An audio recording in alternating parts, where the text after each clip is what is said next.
On this episode, I was adopted as an infant. There were times where I was in rooms that were literally filled with cages that had children in them. That does happen. How old were you when you first started traveling to these islands? It was before grade school. It was very, So very you were young. very young. They're basically blackmailing these women. They're holding them captive to have tons of children, and they're outright abusing these children the entire time. You were with your family, right? Granted, your adopted family, but you were with your family, and these things were occurring to you, and that's shocking. We are able to have conversations where she acknowledges that, things were not right, things were wrong, and that they shouldn't have happened the way that they did. And that was how they got me to think that what was happening to me wasn't abuse, and that instead it was actually acts of quote unquote love.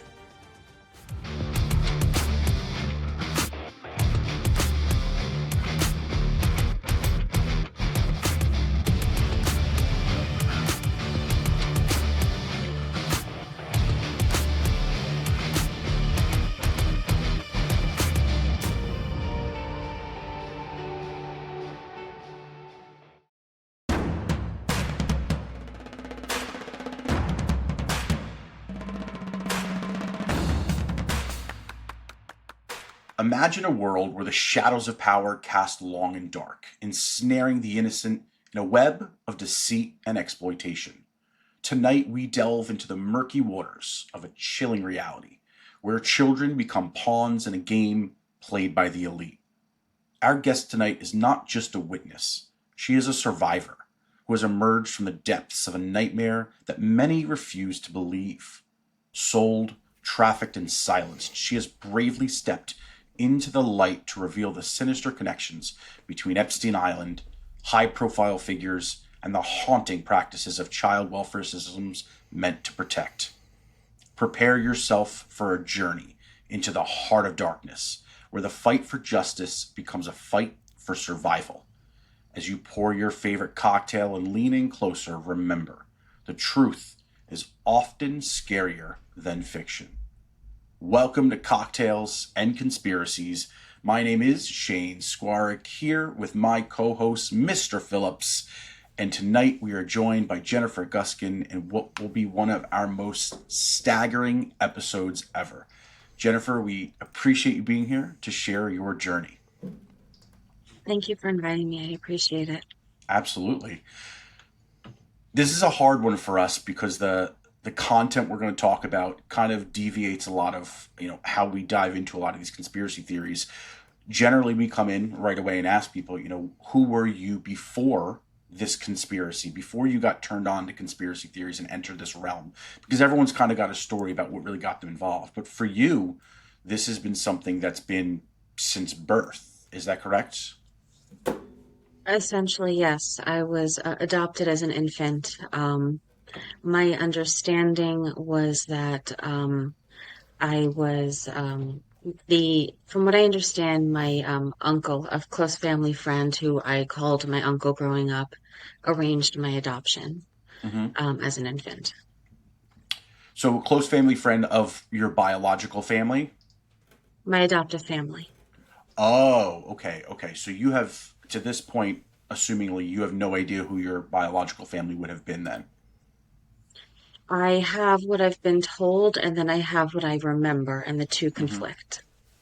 At about what age does this happen for you? As like literally an infant child, like a baby, or were you at a point where maybe there's some memory involved in there? It's as early as I remember. To give you an Hmm. idea, I grew up pretty much being told to show someone how much I love them. And that was how they got me to think that what was happening to me wasn't abuse, and that instead it was actually acts of quote unquote love. Right, affection there.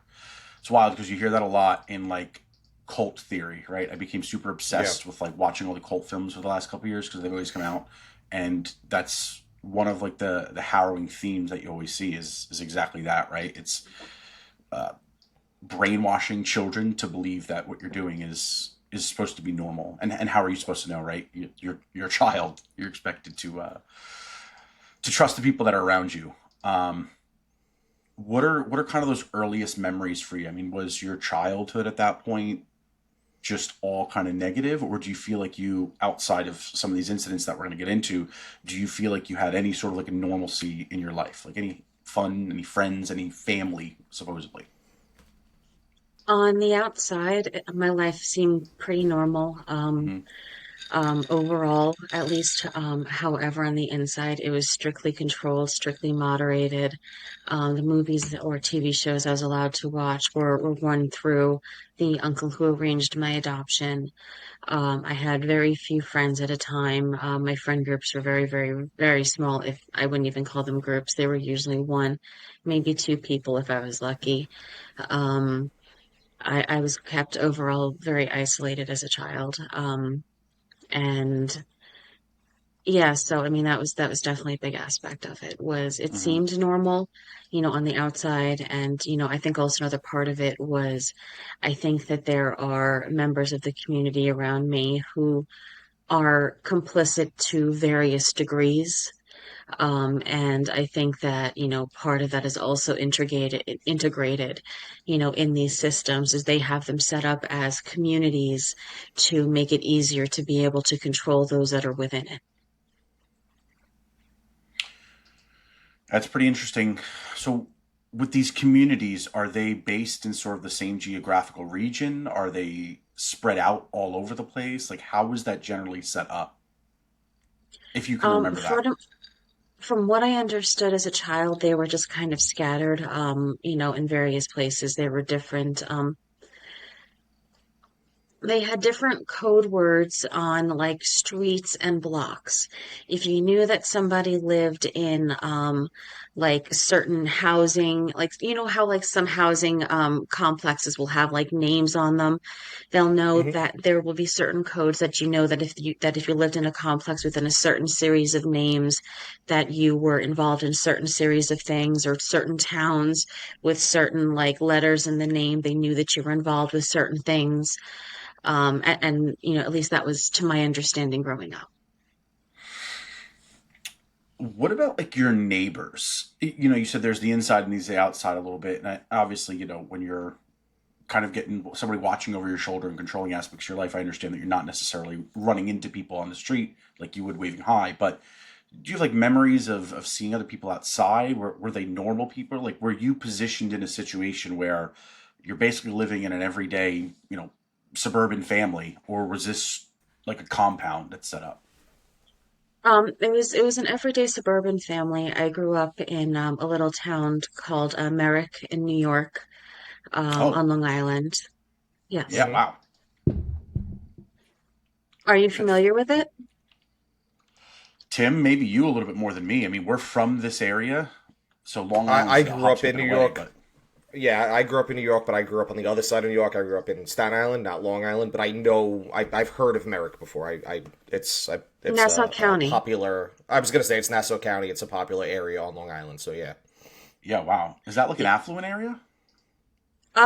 Somewhat. From what I understand, they have very high property taxes and stuff like that. Mm-hmm. Um, we were on the south shore of Long Island, so sometimes what would happen was I would go over to a friend's house who lived on the water, and he had a boat.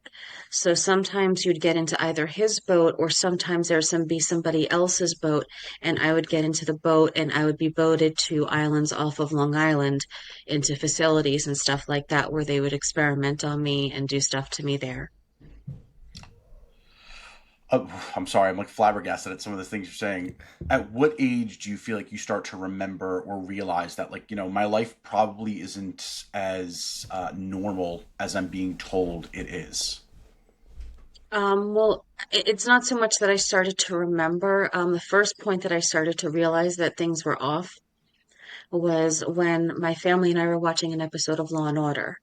And it was Law and Order, I think is Law and Order SVU. And Mm-hmm. I asked my parents, I was like, why is that person on TV getting into trouble for what so and so did I did with so and so the other night? And their response was some Wow. derivative of, well, people don't really understand what we do. And, normally people get into trouble for it, but, we don't really talk about this. So, we don't really get into trouble for it. So, we don't really need to talk about it or bring it up with anybody or anything like that. and it was just kind of, brushed under the rug at that point. But that was the first point that I started questioning that what was going on may not have been on the up and up. Hmm. Kind of ironic that you'd be going through this situation, you decide to turn on Law and Order. Like Yeah. at some point you gotta realize that something's gonna come up. Tim, you were about to say something.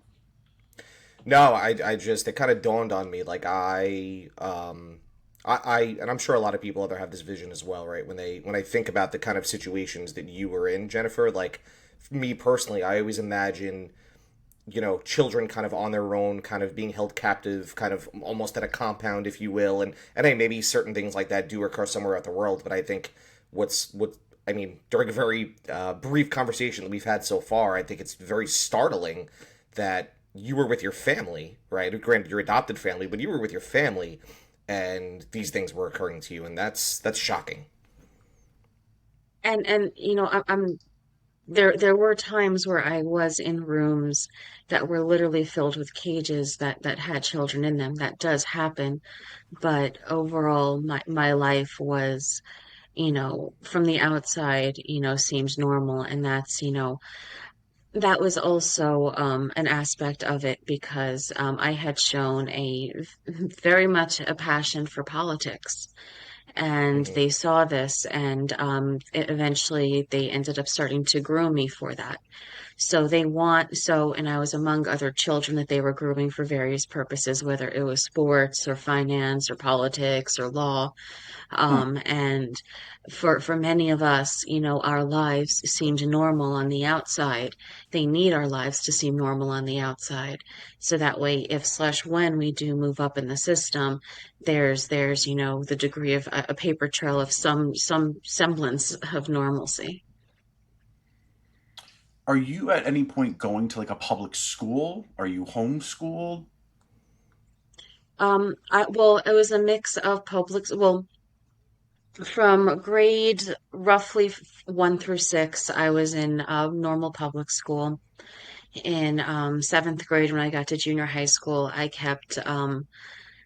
asked a lot of questions and gave a lot of pushback in elementary school, and the teachers didn't like it. And then when we got into middle school, I kept giving pushback, kept asking questions, kept trying to get children to think along paths that they shouldn't be. And essentially, I was moved into an alternative learning program for children with behavioral issues Hmm. after being hospitalized for a number of weeks. And then I was placed into the alternative schooling system throughout my junior high school and high school years. And that was more or less my schooling. Plus, until I believe it was until junior high school, I also went to Hebrew school 3 days a week. Were you raised Jewish? So your whole family around you was as well? My family was Jewish. I don't embrace the teachings, but my family, the vast majority of my family is either Jewish or very Jewish. Hmm. So we kind of glossed over this a little bit before when you said it, but I want to bring it back. Is you said you would go to the beach with friends or go by the water, hop on their boat, and end up at an island where experimentations begin. That to me has been something that's sort of kind of been like a dangling carrot over everybody's head for a really long time.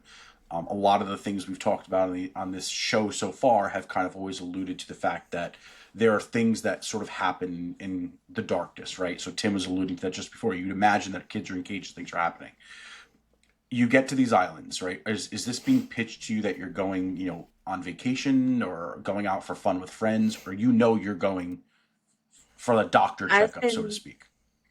I've been to these at this point I've been to these facilities so many times that I can tell roughly which facility I'm going to based on the way that the direction that the boat is going. Hmm. There's some facilities that I go to far more than others. There are some that I enjoy far more than others. For example, there is one facility that I would go to that there was one hallway that I walked down that was lined with different animals and stuff like that.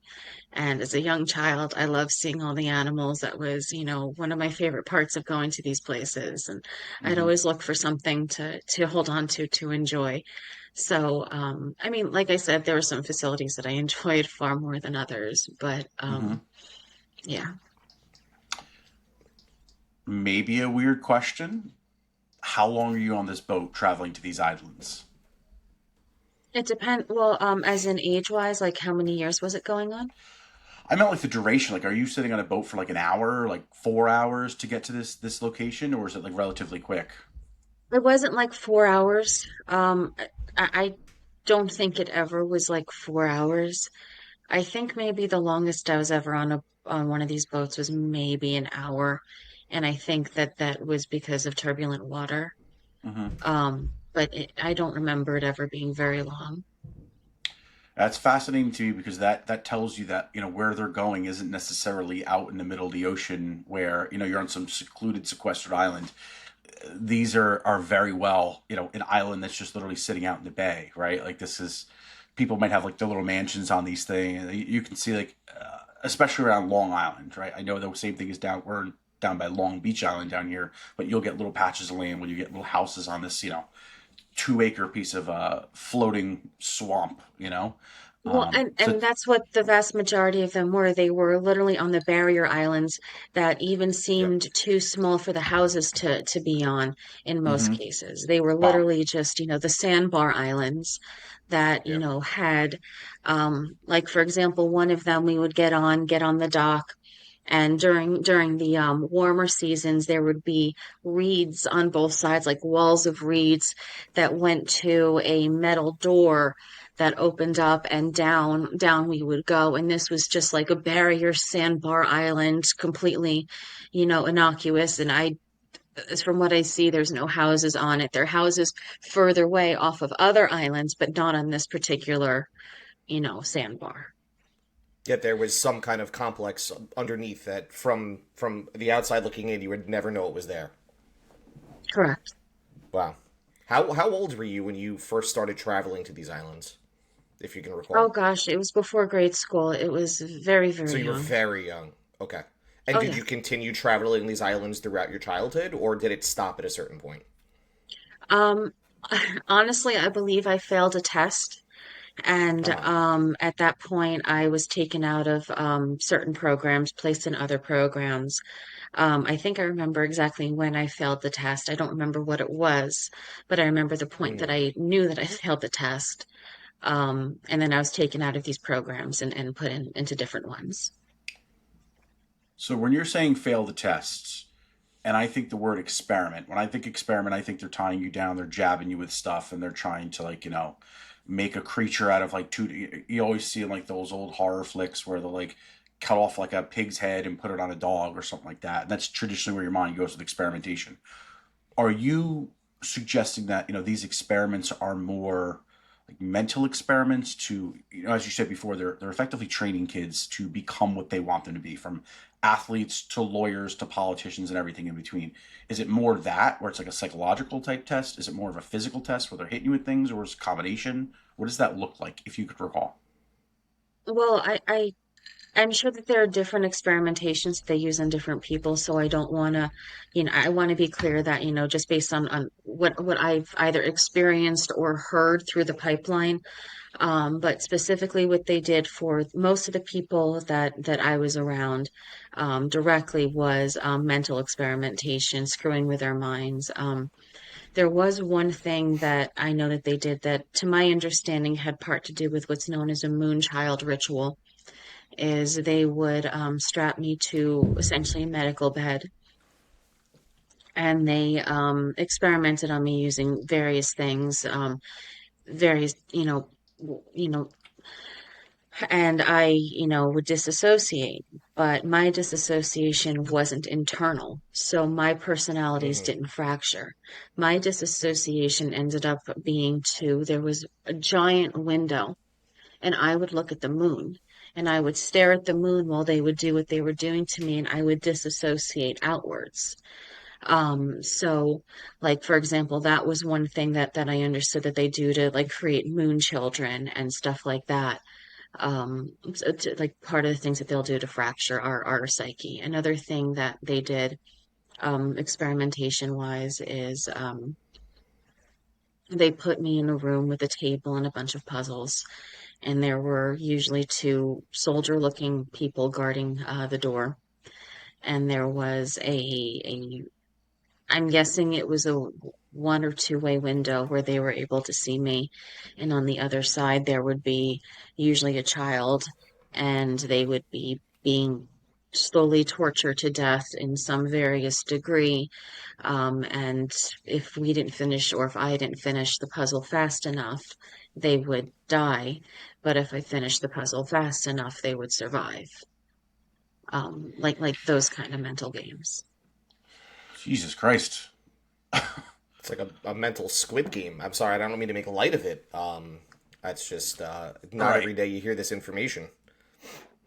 So, you're talking a lot about this psychological torture, right? And that kind of makes me think of, we did an episode very early on in our podcast series, because it was a topic that we were very fascinated by, and we started to tie in a lot of different aspects of life. For our longtime listeners, they're going to know exactly what we're talking about. For you, Jen, that is probably something you're familiar with. It's MK Ultra, and a lot of what you're saying seems to align really well with that. Those psychological games, the disassociations, everything we've read about a government program that we know exists, right? Like it's been released, it's been confirmed, it's come out in several different names in the past as well too. It's not like it's just under MK Ultra. Um, Looking back at it sort of retroactively, do you think that that's along the lines that they were trying to push you towards, or was there speculatively, another reason that they might be putting you through this? There was a time when I was younger. I don't remember anymore at this point, but there Mm-hmm. was a time when I was younger where I used to know the names of some of the programs I was in and where some of Hmm. them originated from. Mm-hmm. So, and I do know that some of at least a couple of them did originate from some degree of or some rendition of MK Ultra. Have you ever tried to do like a hypnosis or some sort of like a transgression? Have you ever considered doing that? I've tried EMDR, but when I did that, essentially the person who I was working with said that due to the fact that I'm not terribly attached, emotionally attached to the memories, I've done a good job from disassociating the emotions Mm-hmm. from it, that it wouldn't really be very effective with me. Um, I've done hypnosis maybe a couple of times, but I'm very hesitant to do it because I have fractured memories of being on the my therapist's couch and sleeping and her asking me questions and talking to me while I'm quote unquote sleeping. Yeah. So not I'm not really sure, if I'm ready to approach that yet. Yeah, and as I asked that, I kind of thought the same thing. It's like, is it something you'd even want to kind of look back on and look into? Because obviously, we're not talking about something that's sunshine and rainbows, or, specifically like losing a parent at a young age. Maybe you want to go back and try to meet them at some point, but instead it's quite the opposite. And so, yeah, as I kind of circled through that in my mind a little bit there, that kind of came through. Um, I want to pull us back off the island a little bit here, kind of go into some other aspects of your life. So your parents themselves, or your adoptive parents, what does that relationship look like to you? I know you had mentioned a couple times that this uncle figure is the one that's sort of been conducting your life and steering it in directions. Do your parents act parental to you for a certain degree? Do you feel, again, retroactively looking at it, like there was some sort of a bond that you formed with them, or was it more of a transactional relationship to them, in your opinion?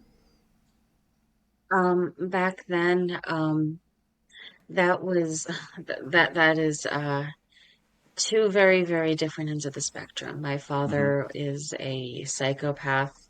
He worked for McKinsey and Company for a while. He was arrested for embezzlement and then Oh, spent about 3 years. And from what I remember, it was a deal. He was arrested for something else, but it was pled down to embezzlement. And After he got out, he did stuff from landscaping to he was looking at selling candy for a while. There was a time that he was arranging the adoptions of children from Haiti, and he became a process server. And then after I went public, my father has since left the country and is currently residing in Ecuador, where he is importing fruit from Ecuador. It's just such a random gig to have, importing fruit. Uh, so I assume you still have especially some. considering especially considering his history and what those the landscaping and the um children from Haiti, arranging the Sure. adoptions of children from Right. Haiti. Hmm. Well, Hmm. the adoption from Haiti, I wasn't going to touch on that too much, but I would tie that into another famous former presidential family that has had close ties to Haiti. So, everyone Hmm. out there can put their two and two together. We're treading carefully here, everyone, with some of the names we drop and the words we use. We don't want to get blocked again by our friends over at YouTube or Alphabet. Um, so, for those unfamiliar, McKinsey and Company is, and correct me if I'm wrong at all, Jennifer, is effectively a global management firm, strategic development type work is what they're doing, right? Consulting for business, big business, I assume. And that's just from a quick little search here. I am certainly not that smart to know that off the top of my head, but I am familiar with the name of the company. I've certainly heard of it. Would you say you still have like a relationship going on, like in some degree of communication? No. I haven't spoken to him in years. I don't want anything to do with him. If Mm-hmm. he came anywhere, if, as far as I know, if he comes back to this country, I'm going to call law enforcement because he is a complete and utter monster and needs to be taken out of society. Yeah. What about your mother or your adoptive mother? How is that relationship in comparison to this psychopath? My mother's situation is complicated. Her family came up, from my understanding, her family came over to the United States via Operation Paperclip. Mm. Okay. Um, so so from so the likelihood of my mother going through similar abuses to what I did as a child is very, very likely, very, very high. You She just answered my next legitimately question. Mm-hmm. so she legitimately she we are able to have conversations where she acknowledges that things were not right, things were wrong, and that they shouldn't have happened the way that they did. And I'm able to have mature conversations with her about how she was stuck between a rock and a hard place, and I understand that. But you know exposing the corruption in the upper echelons is more important to me than anything. And that that if she is going to be any part of my life, that she's going to have to show that she's learned from the past and that she's never going to let it happen again. And that going forward, that she wants to change the world and make the world into a different and better place where this kind of stuff doesn't happen. And, due to my mom's past, I am getting through to her to a degree, but I'm having to battle the programming and all that kind of stuff that they put us through. Sure. So, there she is not a malicious person Mm-hmm. who is out there he, but I personally feel that she's unfortunately, another one of the victims in this kind of situation. And I'm trying to have some empathy and compassion for her because there are a lot of victims that are stuck in this situation who don't want to be here because there's a system of bribery and blackmail, and a lot of people don't want any part of it. The contrast between both of them too would lead me to speculate the same thing. That's why I said, you sort of answered my next question. Is I relate back to some of like the religious cults. So like the FLDS is probably most famous for a lot of this, where they're basically blackmailing these women. They're holding them captive to have tons of children, and they're outright abusing these children the entire time. And you know they're all married, for those unfamiliar, are usually typically married to one man, and he's got like 20 wives, and they each have to have 10 children or what have you. And after the children escape, it's the same basic thing. It's like the mothers are generally in that same situation where they would love to, and they know something's wrong, and there's just question of like, what can I do? Like, if I was to leave, then my child risks dying, and they do create that bond with them. In those particular situations, since they have so many children, you can't really leave because you're going to leave somebody behind along the way. But yeah, that's fascinating, and I'm sure from her perspective too. Maybe it's just this deep down fear inside her gut that if she does try to get out or speak up or what have you, it's somebody's coming after her, or there's somebody else along the line that she's friends with, or that knows something more important there. So I certainly empathize with that. It's good to know, at least in that perspective, though, and that's wanted to bring that question up. That you had. I'm reluctant to use the word like normalcy when describing anything in your life, but to have something like that, some sort of a maternal figure, somebody that in your life that actually did care about your well-being to some degree, because obviously going through everything you went through, and I'm not suggesting that what they were signing off on it or this other stuff that was going on isn't something that maybe they should hold over their head, but to have something you can lean on, it's like a sense of purpose, and maybe that's by design, and maybe that was like the intent behind the whole program, is like if you do give them that piece of hope in there, right, then the children will continue to go, and as you get older, you're going to be reluctant to try to run off and run away because you're going to now have that maternal bond. And I don't know if that's a situation you've encountered at any point in your life where your decisions were marred by the fact that maybe you didn't want to leave her behind, or a friend or something behind. Well, yes, I mean, specifically after I went public, Child Protective Services, they opened a substance exposed newborn case, even though all tests came back negative, and they told me to stop posting on social media or I'll never see my daughter again. Okay, so this is an interesting little twist here. I wasn't expecting this yet. You went public with this at what point? On October 23rd, 2017, I made a post on Facebook, essentially going public about some of what I've witnessed, trying to encourage other survivors to come forward and see if there's a way I can also get some of the blackmailed to consider coming forward and speaking up. And that was October 23rd, 2017. I gave birth to my daughter on December 29th, 2017. I was told that it was the law for all new mothers to take a drug test, so I took a drug test. And even though everything came back negative, Child Protective Services opened a substance exposed newborn case and told me that if I don't stop speaking, I'll never see my daughter again. Have you ever heard of that, Tim? A substance exposed newborn case? Yeah, like a test after you give birth to have children. It's No.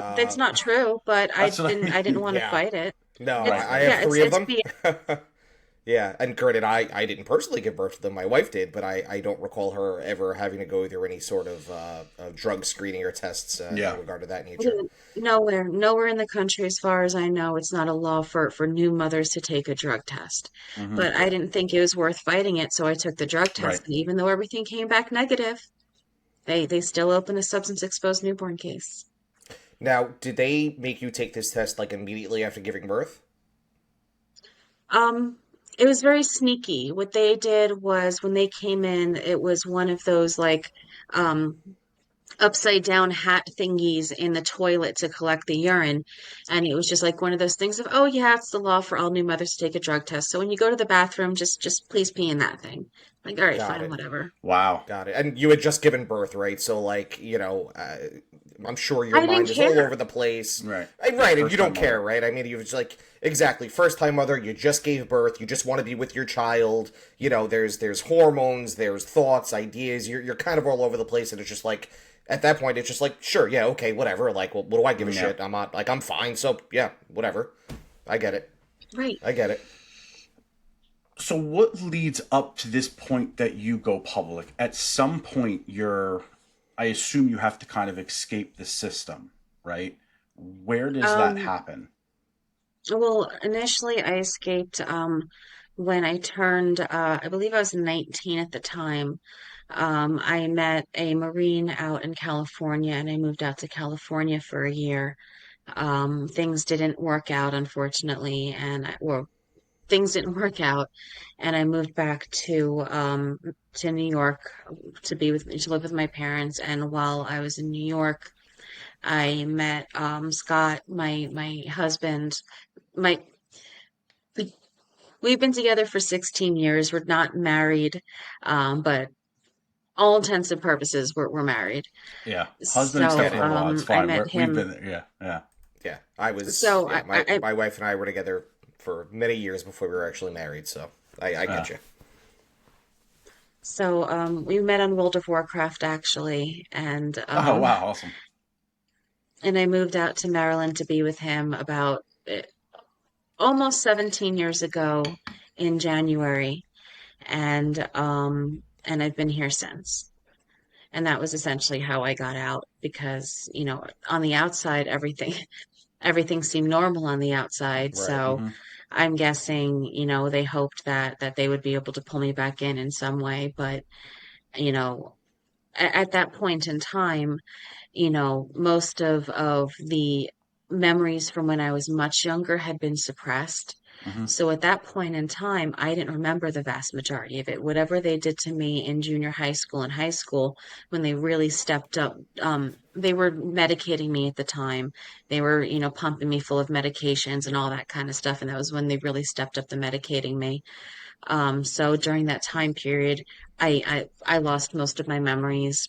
And then, in probably my early to mid 20s ish, I started having what I thought were random daydreams, and I would zone out and just kind of like see things that I just thought, were random daydreams Mm. until the Podesta WikiLeaks in 2016 came out, and I started to realize that the random daydreams that I was having actually had locations, and I realized that what was happening to me was not just a random daydream, and that it was actually like really real. And I Like a started to flashback. have to decide. Pardon? Like a flashback. Right, I started to realize that they were actually flashbacks, and essentially I started debating on what to do. Whether I was going to stay quiet and just put my head in the sand and pretend it wasn't happening, or whether I was going to go public and essentially, risk being completely torn apart, for being absolutely crazy. So I battled with this for a while, a long while, and then in the beginning of October, I started writing on my phone, just in the notepad, and then on October 23rd, I decided, you know what, if I keep doing this until I'm finished, I'm never going to be finished. Hmm. Right. And I'm just going to post what I have now, and I'm going to post it, and I'm going to see how it goes. And I expect it to be, ridiculed, berated, laughed at, shunned. And it was the complete opposite. No. People were kind, they were loving, they were compassionate, they were asking questions in a respectful and wanting to learn and wanting to understand way. And and then a CPS. shortly after, an anonymous poster started posting on certain forums, and this whole community of people who started like digging into this kind of stuff and investigating it was born. And it became this whole huge movement of people trying to uncover what was going on and trying to figure it out, which to some degree led to the child trafficking.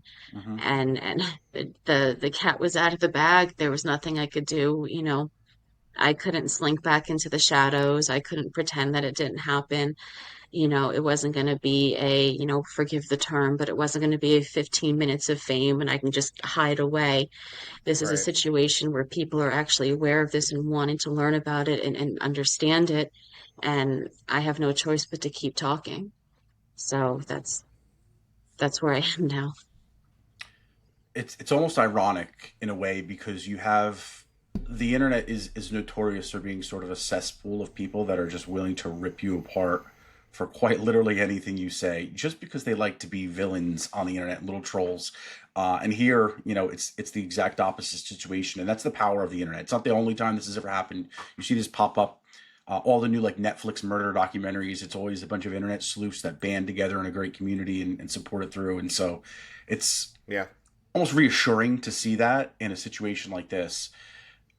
I think this has been a subject that's come up a lot, and I think it's a subject that people are starting to really ask themselves, is this plausible? Like, could this really happen? And of course, that all likens back to the whole Jeffrey Epstein thing. And I think it's as he gets undeniable at busted, this point. it's undeniable at this point. That's a great way to put it. And it's something that, you and I, Tim, when we would talk about conspiracy theories way back in the day, and a topic like this would come up, like, are people going out there nabbing children and doing, no, come on, man. It's so ridiculous. That's so just like dystopian movie. And I think part of that is you don't want to believe, right? Like there's always Oh that yeah. fine line of like, it's easier to just be ignorant.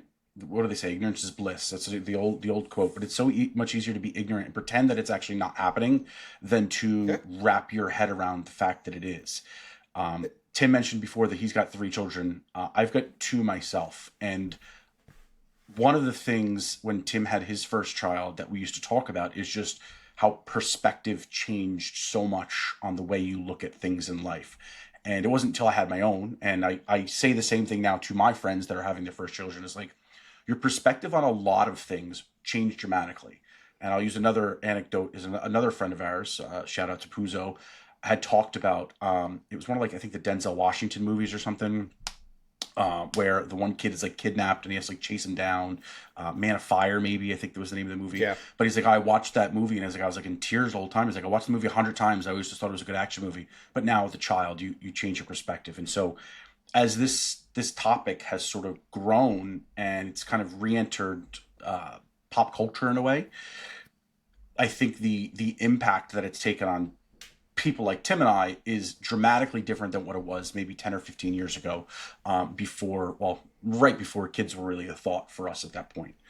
Tim, you were going to say something. I was I don't want to echo exactly what you were just saying, but I think that, I mean, first and foremost, Jennifer, I mean, it's fantastic that, I mean, look, it, in the grand scheme of things, it's awful, right? Because you had to endure this. What's fantastic about it is that you're finding solace in a community of people online that, to your point, are kind. They want to listen. They want to learn. They maybe even want to be proactive in fighting against it. And that's absolutely, that's a I just said worming, heartwarming thing to hear. To your point, Shane, I remember, I think I mentioned it was probably you that I spoke to, and this, I think it might have been before you even had kids. And I remember watching the remake of Pet Cemetery, and I Mm-hmm. forgot about the Mm-hmm. young kid that get hits by the car. And this is a Mm-hmm. real big Gage, beat. yep. Trust me, I'm gonna bring this home, baby. And it just struck this nerve that I couldn't watch. It bothered me so much. And once you have children, and obviously, Jennifer, you know this, you have a child of your own. It just, it's unimaginable that somebody could harm a child, whether it be physically, emotionally, mentally. It's just unfathomable. It's the most disgusting kind of crime that there is. And I won't hold back when I say that anybody that harms a child should be executed. There should be the death penalty for people that harm children, in every single state in the country. It should be universal around the entire world. So, and I think to Shane's point, a lot of people are waking up to this, that this is a real thing going on. It's a major problem, not only in our country, but throughout the world. And, I'm happy that you're brave enough to come out and tell your story, because it's only going to help save, children in the future. It's great. So So I saw you nodding your head a little bit as I mentioned Epstein, and in just reading through some of your Substack, I can't even speak, and just again through your feeds and stuff, you seem to have had experiences in or around. Obviously, we talked about some of the other islands around New York. Um, do you have any specific memories of being engaged with either Epstein Island specifically or some derivative of that? Yes. When I was about 12, I took a cruise to the Caribbean. One of the islands that we stopped off at was Epstein Island. However, on this cruise, we also stopped off at two or three other islands. So I'm not entirely sure which happened at which island. However, the memories that I do have, the majority of them are not pleasant Hmm. from the experiences of being on those islands. Hmm. Was this a commercial cruise or? Yes, it was Celebrity, I think it was, Celebrity Cruise Line. Got it.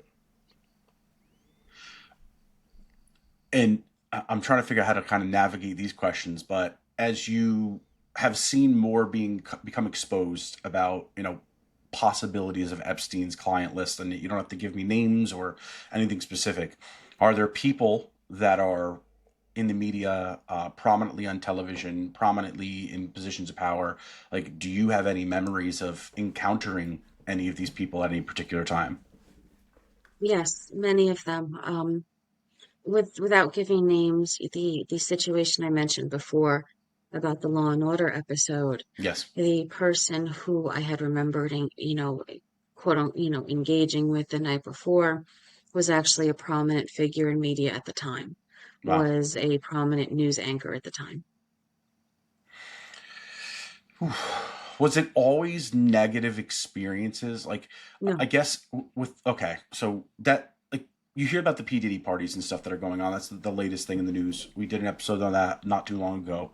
And everybody who's anybody in Hollywood is going to these parties. And this is one of the things Tim and I had talked about is when you're in that social circle, right? You almost have to go and engage in some of these events because you've got a brand to maintain, you've got a career to maintain. Business is about networking, and so I could assume acting and politics, all of that stuff to me I'm classifying as a business, and so it's all about the people you know, the people you meet, and so that was, you kind of answered that already, but I always found it hard to believe that anybody who's going to be photographed at one of these things is this evil, diabolical person, right? Maybe they are, maybe they're not. I mean, we're finding out more, so people are. But I'm just curious, like, as much as you remember, like, what was that like? Was it just, were you shuttled in there and just held up downstairs in basements?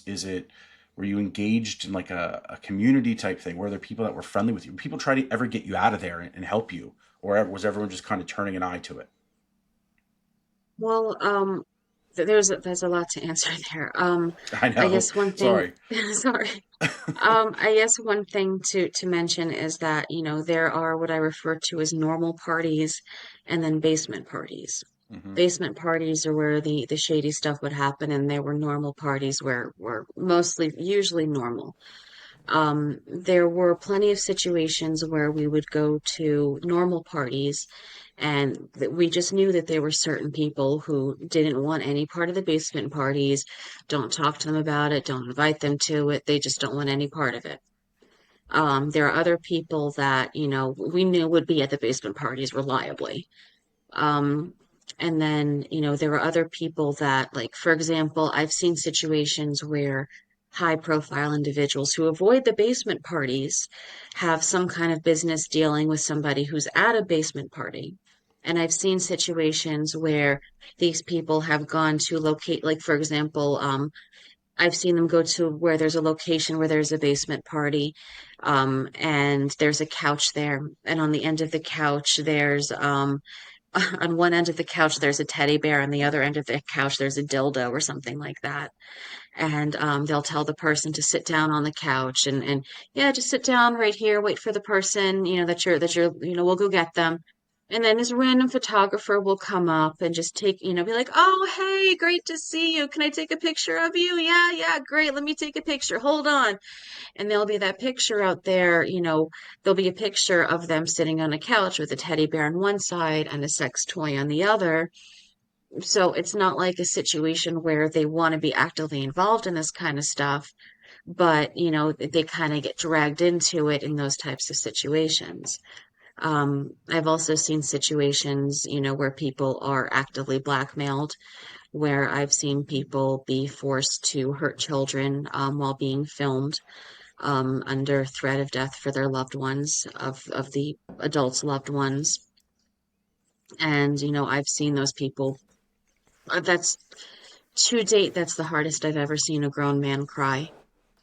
And then those are the normal blackmail events that they would do for the lower level people, where they would essentially drag them off the street, put, a hood or something over their head, drag them into a basement and tell them, all right, get to it. And there'll be a camera, in the corner. So these are And nobodies. then These are there's, just like picking up one of us off the street, like a family member yes, throwing us something.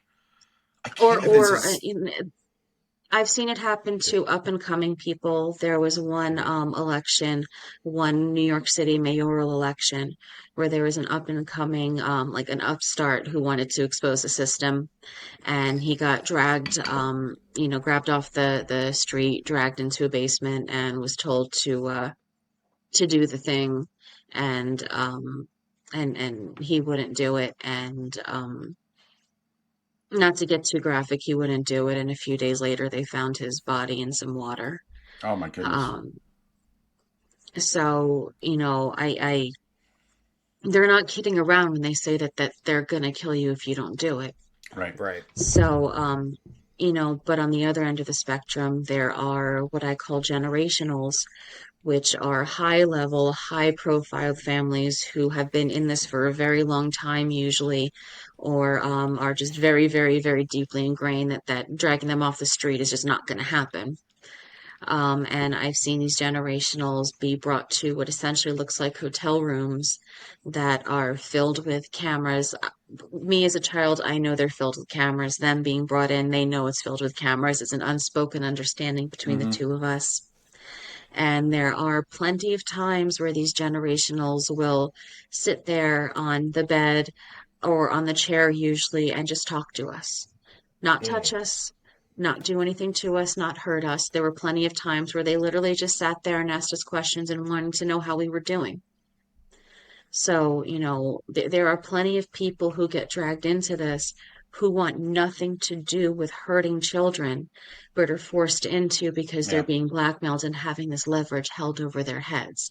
And I think that, the vast majority of people who do, quote unquote, do the deed, do it with a tear in their eye because they don't want to hurt the child. And I do believe that some, if not many, do it with a mindset of, initially do it with a mindset of, I got into this to help people. I got into this to make the world a better place.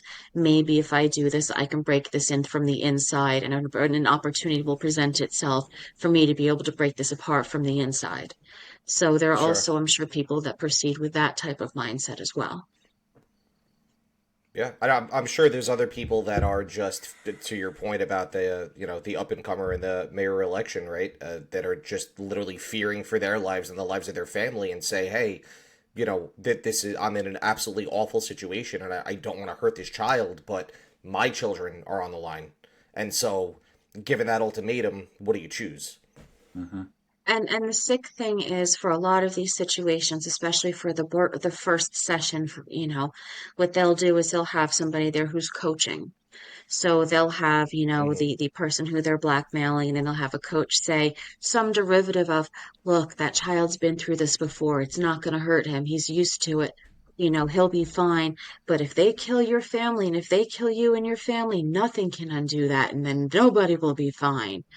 Right. So, I mean, it's sick, it's twisted, it's disgusting, but I understand the logic of, Sure. of doing the deed in Right. that kind Right. of situation. Right. Yeah. I mean, I knew this episode was going to be dark. I don't think I was quite prepared for the degree of which I feel like my blood pressure is cooking right now. Um, Sorry. yeah. No, no, no. No. Listen, it's No. please don't apologize because it's something that I've went down this rabbit hole quite a bit in recent times, and I talk to Tim about this all the time. And we have like a little conspiracy theory group chat that we're always like kicking around ideas. And I'll say to people, one of the things you have to be careful of when you're in this realm, right, is we've got our fun conspiracy theories. We just did one on ghosts for Halloween. That was really fun. It's enjoyable. We do ancient architecture. That's always enjoyable.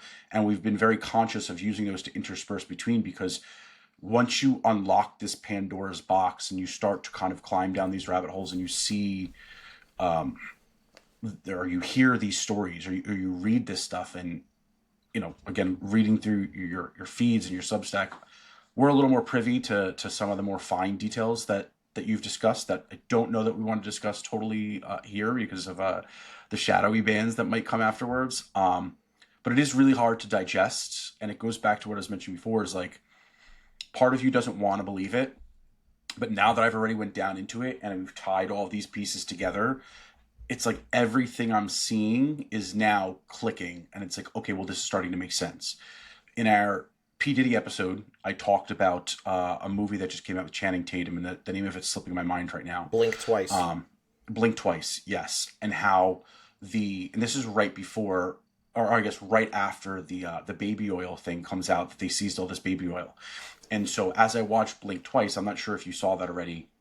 Did you? Okay, so effectively what they do is they were bringing these people to this island. It was a bunch of rich, eccentric people. One was like a tech billionaire and a bunch of others. And they were using this perfume, which effectively made them forget. And then so I had hypothesized with this baby oil, I'm like, I think that they're lacing it, and it's basically causing people to get, fucked up and potentially lose their inhibitions and forget that it ever happened. And sure as day, it ends up coming out that they're lacing it with like GHB and other drugs and stuff. And so, now I'm watching old Hollywood films and I'm tying in some of the other people here. And I just watched, I'm a big Halloween movie buff. I love horror. And so through the month of October, I always try to binge a lot of movies from that. And I ended up putting on Jennifer's Body a couple nights ago and watching that.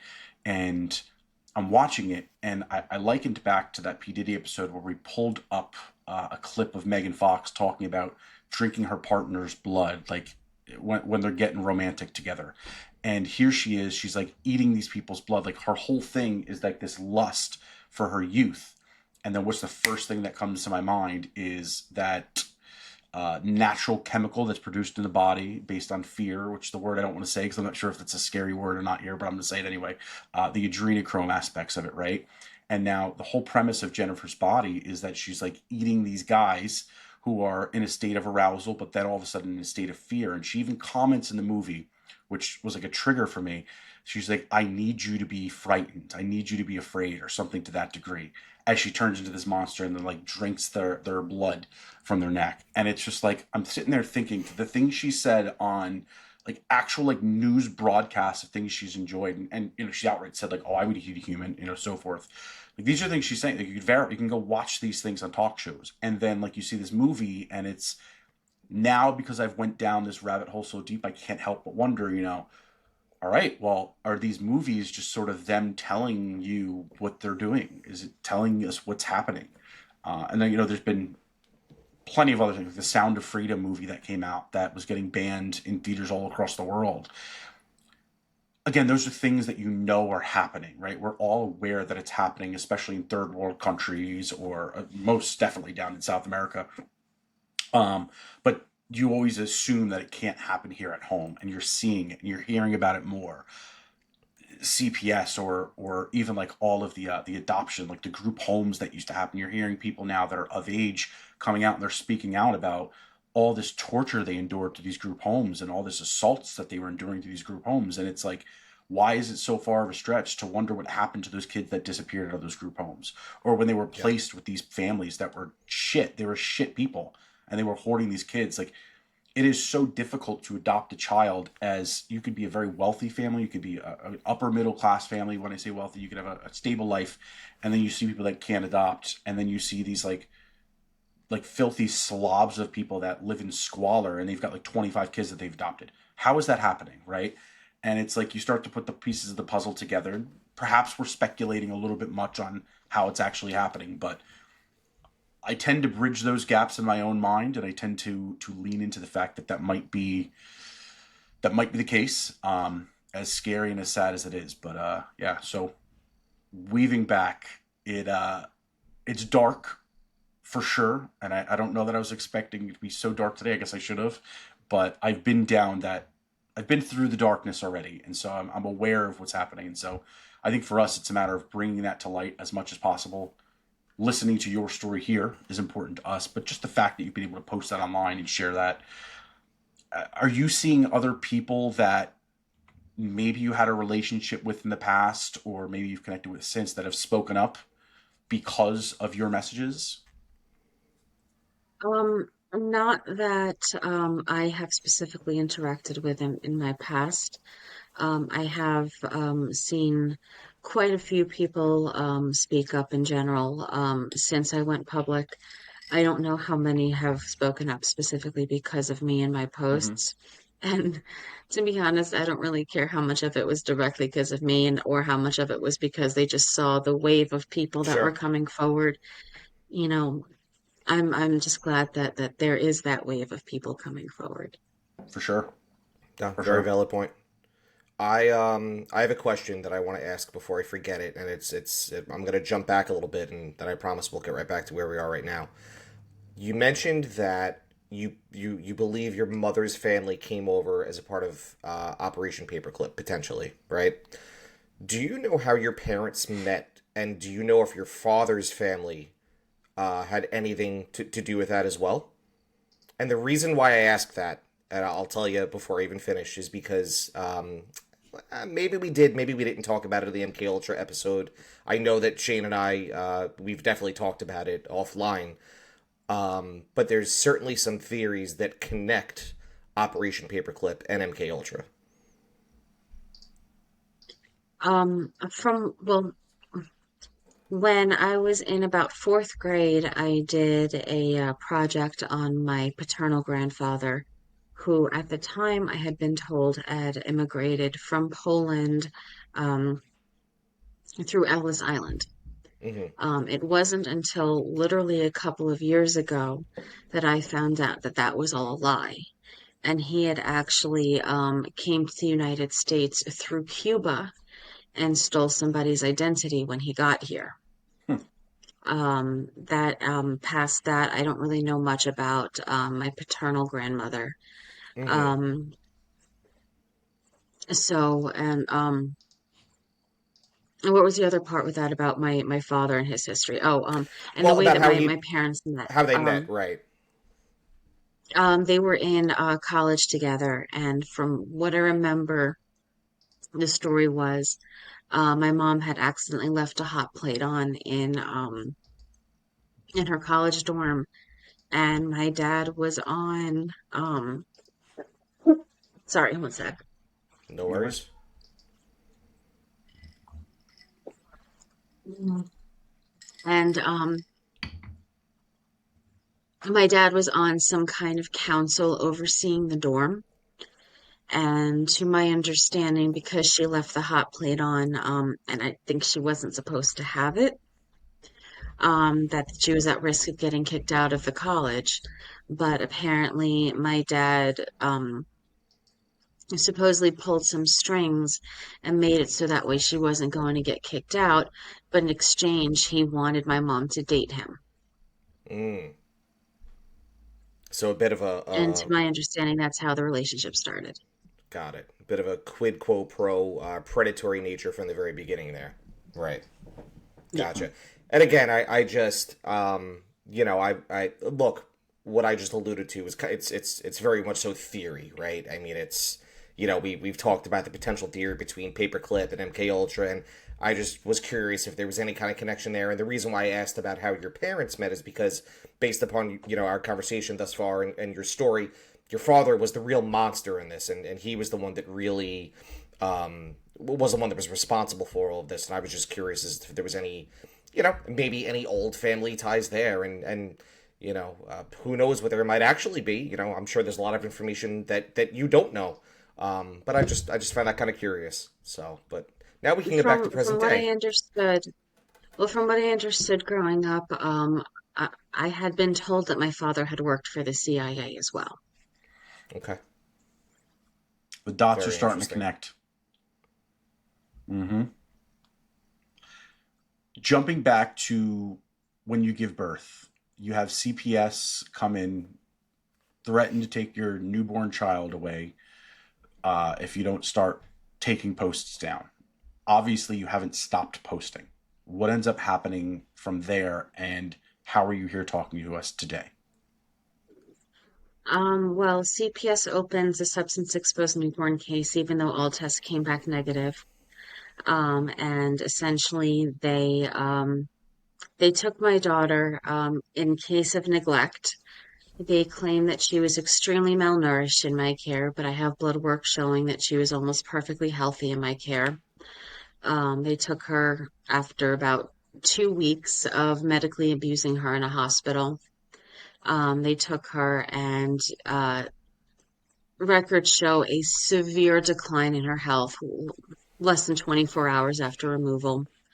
I've attempted to find out what has caused the severe decline in health. However, Greater Baltimore Medical Center has testified in court that doctors don't always document everything they do to patients. So if it's not Mm. in there, then the doctors didn't document it. I find that very hard to So, believe. mm-hmm, Yeah. mm-hmm. So, anyway, as going forward, I learned about medical kidnap. And I started to ask, if CPS is taking children under false pretenses, I was adopted as an infant and trafficked to Epstein's ilk. How many other children who have been through the CPS foster and adoption pipeline have also been trafficked to Epstein's ilk? And essentially, CPS started panicking and they extorted my husband into filing a police report and pressing charges against me. And my husband ended up filing a police report. And I spent almost a year and a half political prisoner with no trial and all charges essentially dropped. I was released, but I had to spend about a year in a halfway house. I was allowed to come home. I was able to come home, and then as of right now, I currently have a lawsuit against Child Protective Services and affiliates, essentially trying to get families reunified, protections for parents, laws changed, investigations, and accountability for those who've been committing fraudulent removals. And that's essentially where I am right now. Do you have your daughter back? Yes. Okay. I wasn't clear on that, and I was getting very panicked there. For precisely what you said, to have gone through what you've gone through, and then to see an agency walk in and then steal your child away, and just knowing what could be on the other side is just, I don't know if there's anything more mortifying than that. Um, you mentioned being sold through Epstein's ilk. And I want to touch on that a little bit more. I know we kind of briefly went through that with some of the parties and some of the uh, different experimentations going on. Um, I guess your handler was more or less that uncle figure in your life, correct? I When you believe say so, you're, yes. what's that? I believe so, yes. Okay. So when you say that you're bought and sold, is this because the parties almost made it seem like you were being tasked with almost being like a club promoter, right? Where you're trying to go rope people in to bring them down to the basement, invite them down there, and it's sort of everybody there. Was there like Somewhat, different yes. scenarios of where like you're almost like a one on one or being sent to live with somebody at a period of time? There would be situations where, for example, I would, be with whomever I'm supposed to be doing whatever for the night, Mm-hmm. and I would be sent home at the end of the night with usually it was like a wad of cash that was wrapped up, and I'd go into the house, go upstairs, put the money on my parents' dresser, and go to my room and usually go to bed for the night. That was a fairly fairly common occurrence. There were other times where this wasn't my parents receiving the money. This was actually a uh, a doctor, a psychologist who I was seeing at the time. No, he was a psychiatrist, I believe, who I was seeing at the time. And I would go into sessions, and sometimes there would be people there that he would be selling me to. I remember discussions where he would tell the person, I remember when I went from being $5,000 to being $3,000. And I remember trying to do everything I could to make myself more in value. And it wasn't until later on that much later on, that I found out the reason why my value went down was because my age went up. Mm-hmm. My goodness. That's disgusting. Yeah. Yeah. It's hard to wrap your head around, and it's hard to, being in that situation, I can't imagine what it's like. Like, you have a price tag on you, right? And you're already going through all of this torture, which at this point is ingrained in your mind. Like, to a degree, you almost think this is normal. I know we've talked about how things seemed off, but for the most part, the average child in this situation probably thinks it's normal. And to now be conditioned to think that, your value is lower and that you have to do more to improve that. Just that mindset. It's like, I use this word all the time, but it's like gaslighting you. Like, you're the problem. You're the problem here. And just imagine, yeah, it's fucked up is the only words I can think of for that. With the exposure of Epstein and quite literally nothing happening, and now Diddy, and so far quite literally nothing happening, except all of his closest associates seeming to come out, and they're pulling political favors for people now. Do you, and you don't have to answer this if you do know and don't feel comfortable, or if you don't know at all, but were there other big players in the line of, like, the Epsteins and the Diddys, like the organizers, that A, you're aware about, or B, that you think kind of still exist and just haven't been exposed to this point? Um, yes and no. There were some people who at the time were very, very big. Like, I remember there was one person who I'd walk into I don't know, it was his office or whatever. It's what I consider his office. And it was literally this giant hallway lined with books and a red carpet. And his desk it was so extravagant and ridiculous. Um, so I mean, there was that end of it, but then there was also individuals who at the time I knew of that were trying to squirm their way up and weasel their Mm-hmm. way up, and they weren't that big, that now have gotten very big and have gotten very influential in certain areas and aspects of stuff. And are these people working like in cahoots almost, or is it like sort of, you think like the mob, where it was almost like rivaling factions that were declaring dominance? Is that where you're looking? Okay. That's what I mean. I more refer to them as separate families fighting for superiority, Okay. but Mm-hmm. essentially that's what it is. I mean, of course, I from what I understand, the way it works is there are the underlings that work and help the higher ups, and then there are some times where the families find common ground and do work together on certain Right. goals and stuff. But essentially, there were different factions that were essentially vying for control in various different aspects of whatever their aspirations are.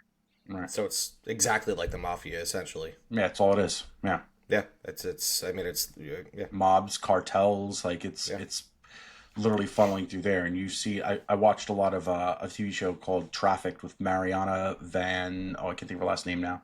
I haven't Was watched that it in on a while, I Vice? guess. That was on Vice, wasn't it? At one point? No, I think it's like a No. History Channel thing, or Never mind. Discovery, I I'm think. thinking of something else. Well, in any case, they talk about like different aspects of trafficking, from drugs to online scams and stuff, and they touched on this a little bit, and how it's significantly more profitable, Yeah. especially now with the migration laws in the United States. Just scoop Right. up a Right. bunch of Right. kids and you cart them over here, Makes sense. and if you're looking at $5,000 at a clip for a child, guess how much use you can get out of that. To not seem so cold in that, Right. it's granted there's like housing and other aspects of it, but it's not a one-time hit for $20, right? Like, you're Right. just a dramatic Yeah. shift. The scary thing for me has always been, before, I don't remember the date off the top of my head. What did we say it was? 2014, 2000.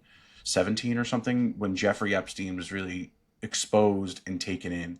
I'd never heard that guy's name in my entire life. Yeah. He was a complete nobody. I think if you asked the average person, I don't know, if you asked 1,000 of the average people, 0 of that 1,000 would know who he was. In And terms that of to the me is general probably public, right? In his right, circle, right, he in correct, in correct, those very wealthy figures and the circles that he ran right. in, he was a big guy. But to the general public, who the fuck is Jeffrey Epstein? Nobody knew who he was.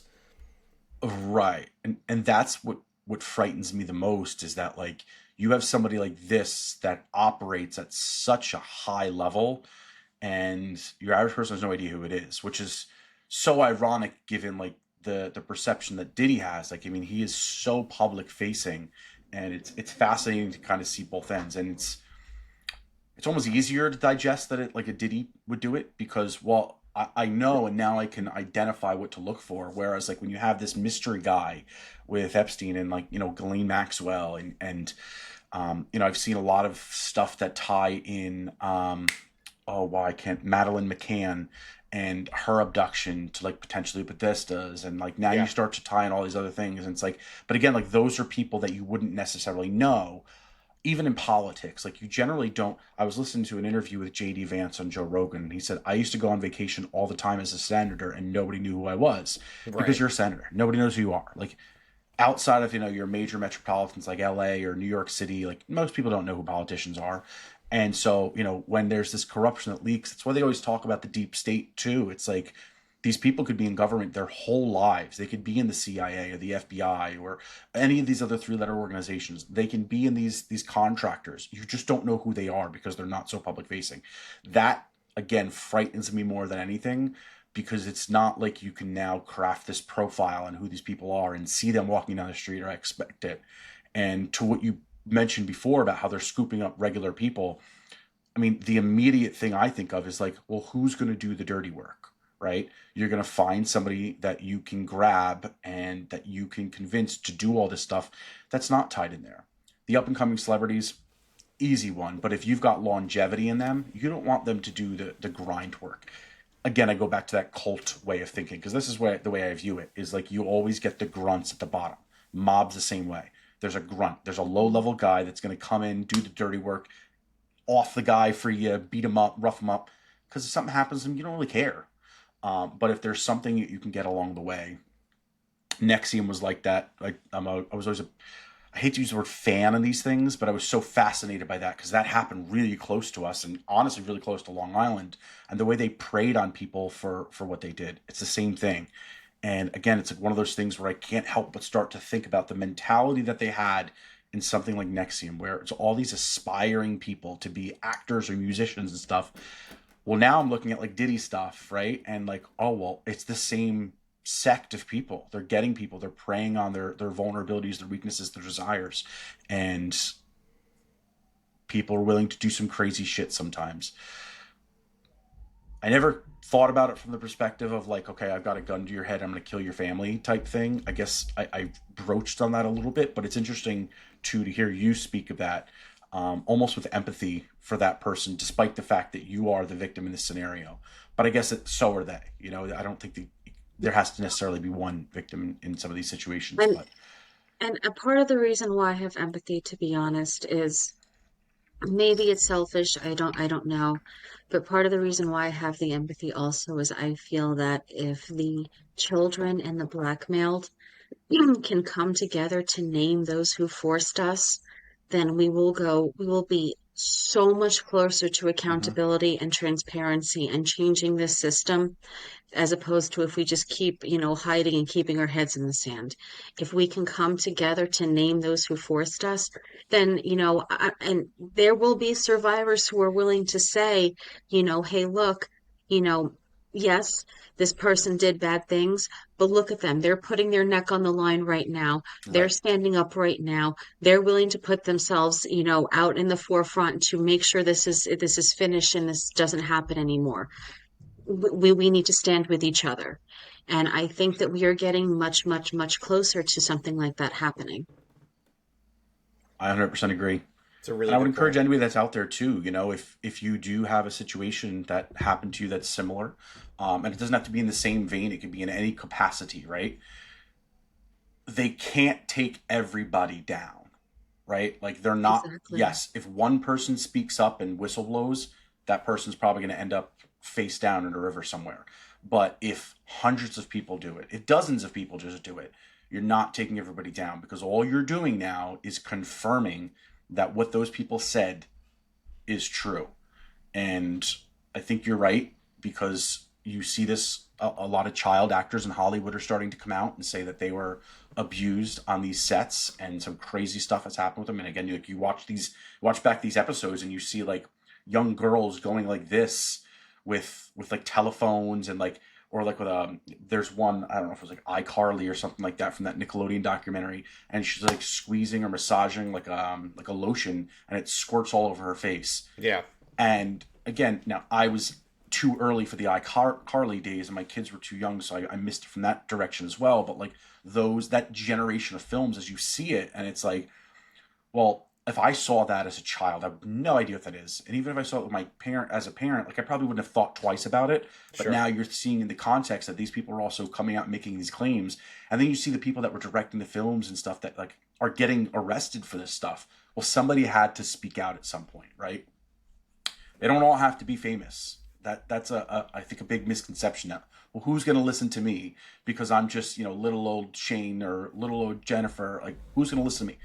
Somebody will. And as you've obviously told us today, a lot of people did listen to you and helped spread that message. And, again, more stories continue to come out here. How do you feel coming out of that one, Tim? It was what Yeah. you expected here. It reminds me that we're kind of new at doing this to an extent, and it's a difficult conversation to navigate. It's one that I'm very glad that we had. The bravery that you exude, Jennifer, is I mean, off the charts.